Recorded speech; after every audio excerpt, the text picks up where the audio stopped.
चीनी मीडिया ने भारतीय सेना पर नए आरोप लगाए हैं। चीन का कहना है कि भारतीय सेना डोकलाम के नजदीक तिब्बत में घुस गई है।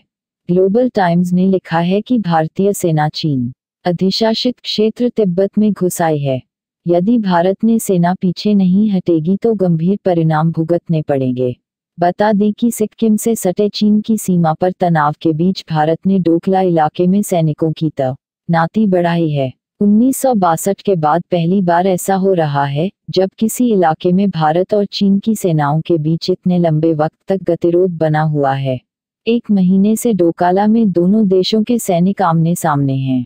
डोकाला उस क्षेत्र का भारतीय नाम है जिसे भूटान डोकलाम कहता है, जबकि चीन इसे अपने डोंगलांग क्षेत्र का हिस्सा मानता है। सूत्रों के मुताबिक चीन की पीपुल्स लिबरेशन आर्मी (पीएलए) द्वारा भारतीय सेना के 2 बंकरों को नष्ट करने की आक्रामक गतिविधि के बाद भारत ने गैर आक्रामक मुद्रा में और ज्यादा जवानों को भेजा है। ताज़ा गतिरोध का सामने आया ब्यौरा। सूत्रों ने पहली बार दोनों सेनाओं के बीच ताज़ा गतिरोध का ब्यौरा देते हुए बताया कि 1 जून को पीएलए ने भारतीय सेना से डोकाला में 2012 में बने अपने 2 बंकरों को हटाने को कहा। डोकाला भारत, भूटान और तिब्बत से लगी चुंबी घाटी के नजदीक है। डोकाला इलाके में भारतीय सेना कई सालों से गश्त करती रही है। सेना ने 2012 में यहां 2 बंकर बनाने का फैसला किया। 6 जून की रात चीनी बुलडोजरों ने ढहा दिए बंकर। सूत्रों ने बताया कि बंकरों को हटाने को लेकर 1 जून को चीन की सेना की तरफ से दी गई चेतावनी के बाद इसकी सूचना नॉर्थ बंगाल के सुकना में स्थित 33 कोर मुख्यालय को दी गई। 6 जून की रात को चीन के 2 बुलडोजरों ने बंकरों को नष्ट कर दिया। चीन का दावा था कि यह इलाका उसका है और इस पर भारत या भूटान का कोई हक नहीं है। भारतीय सैनिकों ने अतिक्रमण से रोका। वहां पर मौजूद भारतीय सैनिकों ने चीनी सैनिकों और मशीनों को इलाके में और ज्यादा नुकसान पहुंचाने या अतिक्रमण करने से रोका। 8 जून को करीब 20 किलोमीटर दूर स्थित नजदीकी ब्रिगेड मुख्यालय से अतिरिक्त बल भी गतिरोध स्थल पर पहुंच गए। इस दौरान दोनों देशों के सैनिकों के बीच झड़प भी हुई और इसमें दोनों पक्षों को मामूली चोटें भी आईं।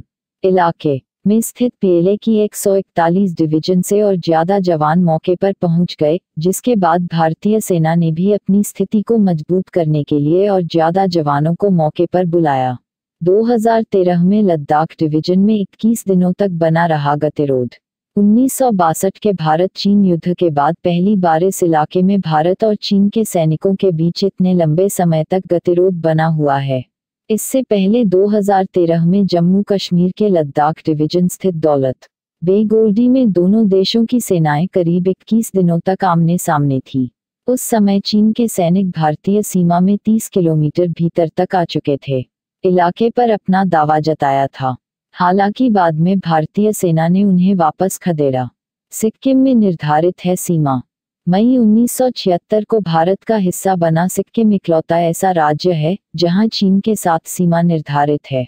सिक्किम की चीन से सटी सीमा का निर्धारण 1898 में चीन के साथ हुए एक समझौते पर आधारित है। 1962 में भारत-चीन युद्ध के बाद भारतीय सेना जहां बनी रही, वहां आईटीबीपी सीमा की रक्षा करती है और अंतर्राष्ट्रीय सीमा से 15 किलोमीटर उसका शिविर है।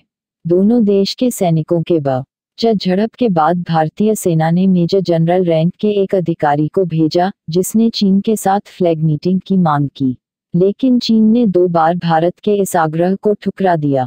तीसरी बार में बैठक आग्रह स्वीकार किया और भारतीय सेना से डोकाला के लालटेन क्षेत्र से वापस जाने को कहा। इस गतिरोध के कारण चीन ने कैलाश मानसरोवर के लिए 47 तीर्थयात्रियों के पहले जत्थे को तिब्बत में प्रवेश करने की अनुमति देने से इनकार कर दिया।